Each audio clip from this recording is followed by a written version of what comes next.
pada tahun 2021 kemarin, sekitar 70% dari nikel global itu digunakan untuk bahan baku stainless steel. Nah, sementara pemanfaatan untuk baterai kendaraan listrik itu hanya 11%.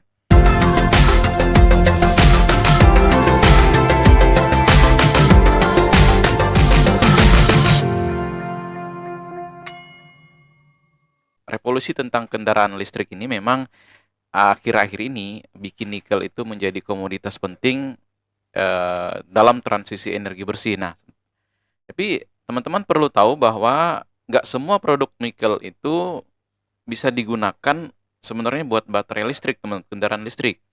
Nah, jadi kalau kita boleh lihat sedikit ke yang lebih luas, maka secara global nikel lebih banyak digunakan sebagai bahan stainless steel dan nggak serta-merta untuk baterai kendaraan listrik.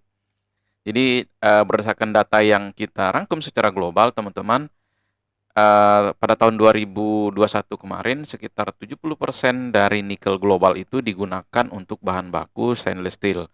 Nah, sementara pemanfaatan untuk baterai kendaraan listrik itu hanya 11%. Di Indonesia sendiri, sejumlah perusahaan tambang atau boleh dibilang pengolahan nikel, sebenarnya sudah banyak yang melantai di bursa, teman-teman. Jadi, sebut saja Aneka Tambang, ini punyanya BUMN, kemudian ada Vale Indonesia atau yang lebih dikenal dengan kode Inco. Ada pendatang barunya, teman-teman, yang baru listing 2023 kemarin, April, yaitu Trimegah Bangun Persada dengan kode saham NCKL, dan juga Merdeka Baterai Material atau dengan kode MBMA. Nah, untuk menganalisis emiten pertambangan nikel, sebenarnya kita perlu mengetahui secara pasti. Jadi, tingkat keyakinan sumber daya yang dimiliki oleh emiten tersebut dan juga klasifikasi cadangan mineralnya. Jadi, tingkat keyakinan sumber daya sebenarnya ini menunjukkan seberapa yakin suatu emiten itu terhadap jumlah sumber daya mineral yang mereka miliki di wilayah pertambangannya.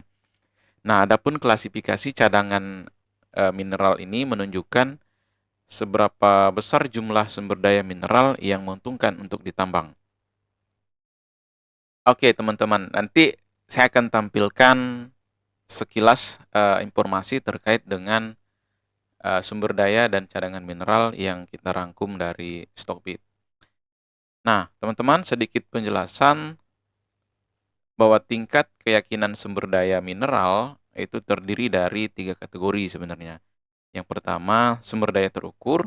Nah, ini merupakan sumber daya yang jumlah kandungan dan karakteristik ini bisa dibilang sudah diteliti ahli dengan tingkat keyakinan yang tinggi.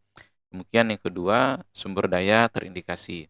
Nah, ini merupakan sumber daya yang jumlah kandungan dan karakteristiknya diperkirakan dengan tingkat keyakinan yang wajar melalui pengambilan sampel.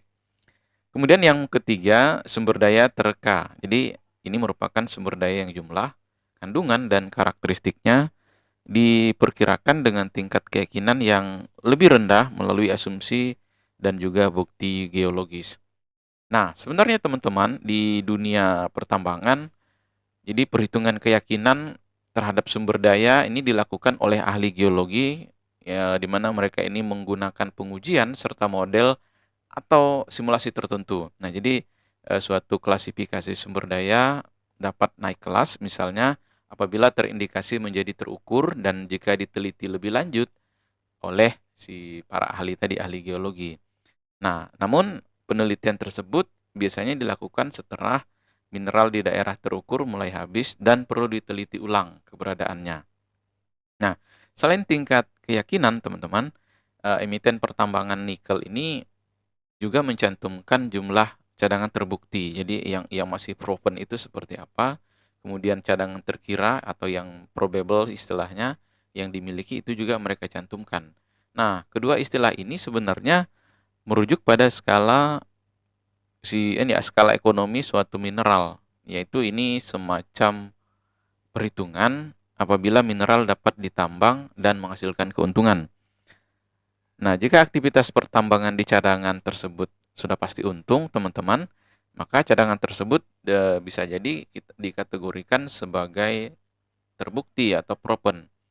Nah, di sisi lain, ada beberapa titik cadangan yang tentu saja belum tentu untung untuk dilakukan penambangan. Nah, cadangan yang ini biasanya disebut dengan cadangan terkira. Nah, jadi probable lah istilahnya. Nah, teman-teman, jumlah cadangan mineral biasanya ditentukan oleh faktor keekonomian. Misalnya harga jual di pasar global atau di pasar gitu ya. Nah, bila harga komoditas sedang tinggi, maka semakin banyak titik yang bisa ditambang oleh suatu emiten, eee, karena memang biaya penambangan ini dapat ditutupi oleh harga jual yang tinggi juga, teman-teman. Jadi sebaliknya kalau harga sedang turun, maka semakin kecil atau semakin sedikit titik yang bisa ditambang. Jadi, hal ini sebenarnya teman-teman merupakan klasifikasi yang sangat fluktuatif atau bisa jadi ini semacam yang sudah terbukti atau juga masih terkira atau justru sebaliknya.